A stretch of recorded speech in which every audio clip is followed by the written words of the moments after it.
My name is Nadia, and I need to tell you about the man who destroyed my family. His name is Gabriel, and he was perfect, charming, successful, devoted. I married him. But what I didn't know was that he was also sleeping with my sister Leah. For 3 years. We discovered the truth on the same day, in the worst possible way. This is the story of how one man's lies turned 2 sisters into enemies, and the devastating truth we learned too late. Nadia met Gabriel at a medical conference. She was a surgeon, he was a pharmaceutical consultant. Their connection was instant, intellectual chemistry, physical attraction, shared values. Within a year they married. Her family adored him, especially her younger sister Leah, who called Gabriel the brother she never had. Gabriel was the perfect husband. Remembered anniversaries, cooked dinner when Nadia had long shifts, rubbed her feet after 14-hour surgeries. He traveled frequently for work, but always called, always made her feel chosen, cherished, seen. What Nadia didn't know, those business trips were to Leah's apartment across town. Gabriel had met Leah at Nadia's birthday party 2 years into the marriage. Leah was an artist, free-spirited, everything Nadia wasn't. And Gabriel pursued her relentlessly. I'm married, Leah had protested initially. To the wrong person, Gabriel said. I know it's complicated, but what we have is real. Just give me time. Leah, lonely and desperate for connection after a bad breakup, believed him. She didn't know the married man she was falling for was her sister's husband. Gabriel carefully kept his lives separate. Different phone for each woman, meticulous schedule management, elaborate lies that fit perfectly. For 3 years, he maintained 2 complete relationships. 2 women who loved him completely, neither suspecting they were sharing the same man, the same bed, the same future, the same lies. The irony was devastating in retrospect. At family dinners, Nadia would gush about Gabriel while Leah would talk about her boyfriend. She couldn't introduce yet because it's complicated. They'd give each other relationship advice about the same man. He's so attentive, Nadia would say. Always knows what I need. Mine too, Leah would respond. It's like he can read my mind. Their mother would comment. You both found good men. When do we get to meet yours, Leah? Soon? Leah would promise, exchanging glances with Gabriel in family photos on the wall. Her secret boyfriend, her sister's husband, the man living 2 lives so seamlessly that no one suspected. Gabriel managed it brilliantly. He'd tell Nadia he was traveling for conferences, then spend those days with Leah. He'd tell Leah he was handling a family business crisis, then go home to Nadia. He kept separate social media accounts, different friend groups, completely partitioned lives. The few times Leah pushed to meet his family, Gabriel would say, they're difficult, conservative. They'd never accept us. Let's wait until I've resolved things. Leah, not knowing his family was her own family, believed him. Nadia never suspected because Gabriel was so present when home. Leah never suspected because Gabriel was so devoted during their time together. Both women felt completely loved, completely chosen, completely deceived. The truth emerged on a Tuesday. Gabriel had given both women keys to his private office apartment, supposedly where he worked late. That morning, he texted both. At the office all day. Miss you. Nadia finished surgery early and decided to surprise him with lunch. Leah finished a gallery opening and wanted to celebrate with her boyfriend. Both used their keys. Both arrived at 1 p.m. Nadia opened the door, found Leah standing there also with a key, also looking confused. For a moment, they just stared at each other. Then Leah said, Nadia? What are you doing here? I'm surprising my husband. What are you doing here? I'm visiting my boyfriend. He works here. Leah stopped. Horror dawned simultaneously on both faces. Gabriel emerged from the bedroom, and his expression confirmed everything. Pure panic. Caught. Finished. Nadia, he started. Gabriel. Leah's voice broke. You're married? To my sister. The pieces clicked with devastating speed. The complicated relationship. Why he'd never met her family. The business trips. Everything aligned into one horrifying picture. Gabriel had been sleeping with both of them for years. Nadia looked between her husband and her sister, betrayal multiplying exponentially. Not just cheating, not just family destruction, both simultaneously. "How long?" she whispered. 3 years, Gabriel admitted, cornered. And both women's worlds shattered at once. The apartment became a war zone. Accusations flew like grenades. Nadia turned on Leah. "You slept with my husband. How could you?" "I didn't know," Leah screamed back. "You think I'd do that to you? He told me he was single.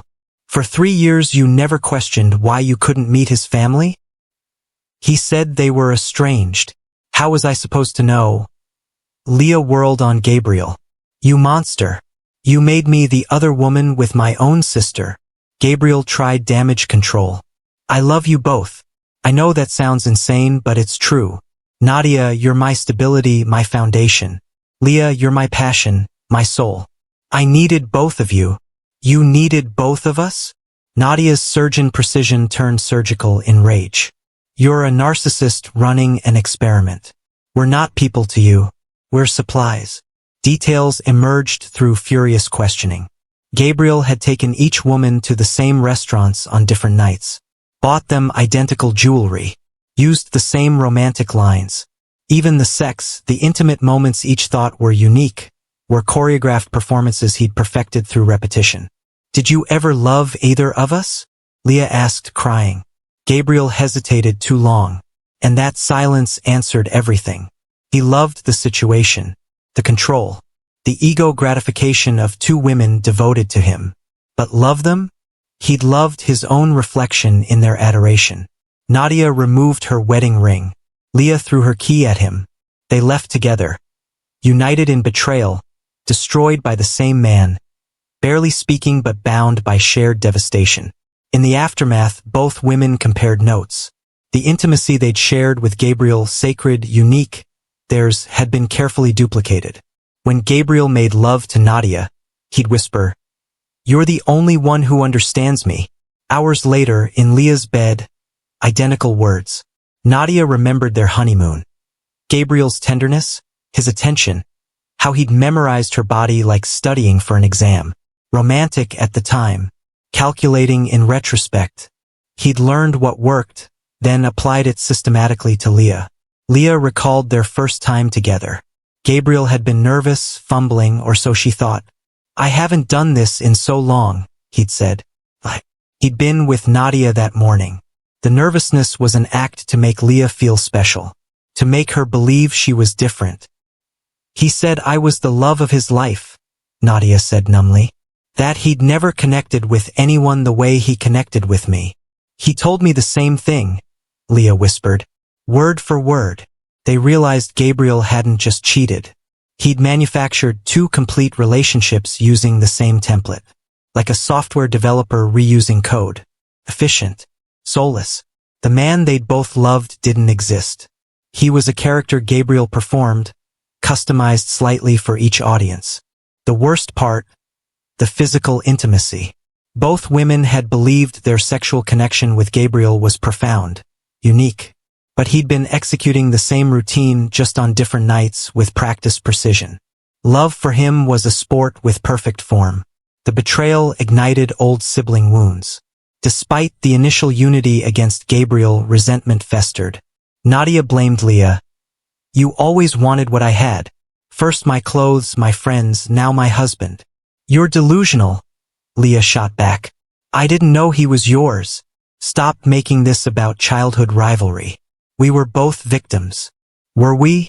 Or did you enjoy being the other woman? The exciting one while I was the boring wife?" Their parents tried mediating.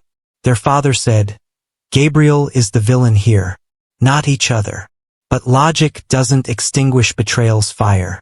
Nadia resented that Leah got Gabriel's fun side, while she got his domestic responsibility. Leah resented that Nadia got legitimacy, marriage, public acknowledgement. "He chose you first," Leah said bitterly. "You got the proposal, the wedding, the life. I got secrets and lies." "You got the passion," Nadia countered. "He was exciting with you. With me, he was obligatory. They were comparing versions of the same lie, fighting over scraps of a man who'd valued neither. But pain needs a target, and Gabriel was gone. So they targeted each other. Thanksgiving was cancelled. Christmas was separate. Their mother cried constantly. The family Gabriel had infiltrated was destroyed. He'd taken two sisters who'd been close and turned them into strangers who shared DNA and devastating trauma. The worst part, neither could fully hate the other because they understood. They'd both loved a ghost. 6 months later, Nadia tracked down Gabriel. Not for reconciliation, for understanding. Why? She demanded. Why both of us? Why not just leave me for her or stay with me? Why this? Gabriel, now in therapy court-mandated after stalking accusations from Leah, was eerily calm. My therapist calls it narcissistic supply with a specific variant. I needed validation from multiple sources simultaneously. One woman was never enough because the high faded. But two meant constant novelty, constant challenge, constant proof of my desirability. We're not objects, Nadia said. I know that intellectually, Gabriel replied. But emotionally, you were mirrors reflecting my greatness back at me. When one mirror dulled, I had another. You gave me stability and respectability. Leah gave me passion and worship. Combined, I felt complete. Did you ever love either of us? Gabriel considered this. I loved how you made me feel. Is that the same thing? I don't know. My therapist says I'm incapable of genuine connection, that I see people as functions, not individuals. Maybe that's true. He continued with disturbing honesty. Choosing you as sisters wasn't conscious initially, but once I realized the connection, it amplified everything. The risk, the taboo, the control required, it was intoxicating. Managing two lives perfectly felt like winning an impossible game. Nadia felt sick. They'd been a game, an ego exercise, a narcissist's perfect supply setup. Do you regret it? She asked. I regret getting caught, Gabriel said simply, and that told Nadia everything. He wasn't sorry he'd done it, just sorry it ended. Leah discovered she was pregnant 3 weeks after the revelation. 10 weeks along, conceived during the last days before the truth emerged. She called Nadia, voice shaking. We need to meet. At a coffee shop, Leah showed her the test. It's his. I don't know what to do. Nadia's first instinct was rage. Another way Leah had her husband that she didn't. Nadia and Gabriel had been trying for a baby for years. Fertility issues. And now Leah was carrying the child Nadia couldn't have, with the man who'd betrayed them both. Are you keeping it? Nadia asked, voice carefully neutral. I don't know, Leah admitted. I'm pro-choice, but this is my child too. Not just his. But how do I raise a baby that's a constant reminder of this nightmare? And Nadia, this baby is your niece or nephew, your husband's child. How do we navigate that? The complications multiplied. Gabriel had rights as a father. Leah would be co-parenting with their shared abuser. Every custody exchange would be trauma.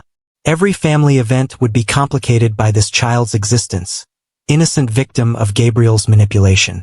You should tell him, Nadia said finally. As much as I hate it, he deserves to know. Gabriel's reaction was typically narcissistic. A baby? That's incredible. Leah, we can make this work. Be a family. We're not a family, Leah said. You're a sperm donor. Nothing more. But legally, he had parental rights. And the nightmare continued. Gabriel weaponizing the pregnancy, threatening custody battles, using the child as continued control over Leah's life. And Nadia, watching from the sidelines, had to decide. Hate her sister and the baby, or find a way forward. The legal battle forced Gabriel to finally choose. Leah's lawyer was brutal. You can't have parental rights and maintain contact with the child's aunt who you defrauded. You can't weaponize these women against each other anymore. Choose, pursue custody and face financial ruin fighting two women with the same lawyer, or sign away rights and disappear. Gabriel tried manipulation one last time. He pulled Nadia aside. I made a mistake, but we had something real. Come back to me. Help me fight Leah for custody. We can raise this child together. You're insane, Nadia said. You want me to help you take my sister's baby? That's your play. Then to Leah, you were always the one I truly loved. Nadia was an obligation. You're my soulmate. Drop this legal action. Let me be in our child's life. We can start over. Leah laughed bitterly. You don't even remember which lies you told which of us. Do you? The sisters, witnessing Gabriel's desperate attempts to divide them one final time, made a choice. They walked out of mediation together, hired the same lawyer, presented a united front. Gabriel could either surrender parental rights voluntarily with dignity, or they'd bury him in court with evidence of his pattern of abuse, fraud, and manipulation. Faced with actually having to choose and lose either way, Gabriel folded. He signed away his rights to Leah's baby, accepted the divorce from Nadia, and finally, mercifully, disappeared from both their lives. But not before one final truth. You two deserve each other. You're both equally exhausting. The sisters realized. He still didn't understand that they weren't the problem. He was, and that delusion was the final proof that leaving him was the only sane choice. 2 years later, Leah gave birth to a daughter, Emma. Nadia was in the delivery room, not as the aunt who'd been betrayed, but as the sister who'd returned. The healing had been slow, painful, therapeutic. Months of family counseling working through the Gabriel-induced trauma and the childhood wounds he'd exploited. I'm sorry, Leah had said during one session. I know I didn't know, but I'm still sorry. I should have questioned more. Should have protected you somehow. I'm sorry too, Nadia replied. For blaming you. For the things I said. Gabriel exploited our relationship, but I let him turn me against you. That's on me. Their therapist noted, Gabriel's greatest crime wasn't the cheating. It was weaponizing your sisterhood. He knew you two were close and systematically destroyed that. Rebuilding it is the ultimate victory over him. So they rebuilt. Slowly. Coffee dates that felt awkward at first. Joint therapy sessions. Honest conversations about the damage. Leah let Nadia be involved in the pregnancy, doctor's appointments, baby shopping, planning. Nadia, who'd grieved the child she couldn't have with Gabriel, found joy in being auntie to Emma. She has his eyes, Leah said after Emma was born, voice worried. She has your strength, Nadia countered, holding her niece. She's proof we survived him. That's what I see. Emma would grow up knowing her father's story, age-appropriately, honestly. But she'd also know her mother and aunt chose each other over bitterness. Chose family over resentment. Chose healing over hate. At Emma's first birthday, their mother pulled them aside, crying. You too. After everything he did to tear you apart, you came back together. That's real love. Nadia and Leah looked at each other. Survivors of the same hurricane, scarred but standing. He thought he destroyed us, Leah said. He just showed us what actually matters, Nadia finished. Each other. Gabriel lived somewhere else now, with a new girlfriend probably, running the same playbook. But the sisters were free. Not because they'd forgotten, but because they'd chosen a different story. One where the man who tried to destroy them became the catalyst for unbreakable sisterhood. And that was the greatest revenge.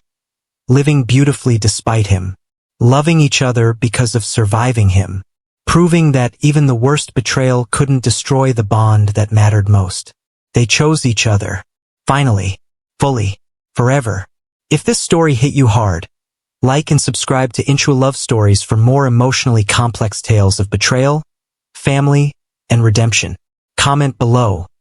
Could you forgive your sibling in this situation? Who was the real villain? Let's discuss. Feel the emotion. Live the story. See you in the next one.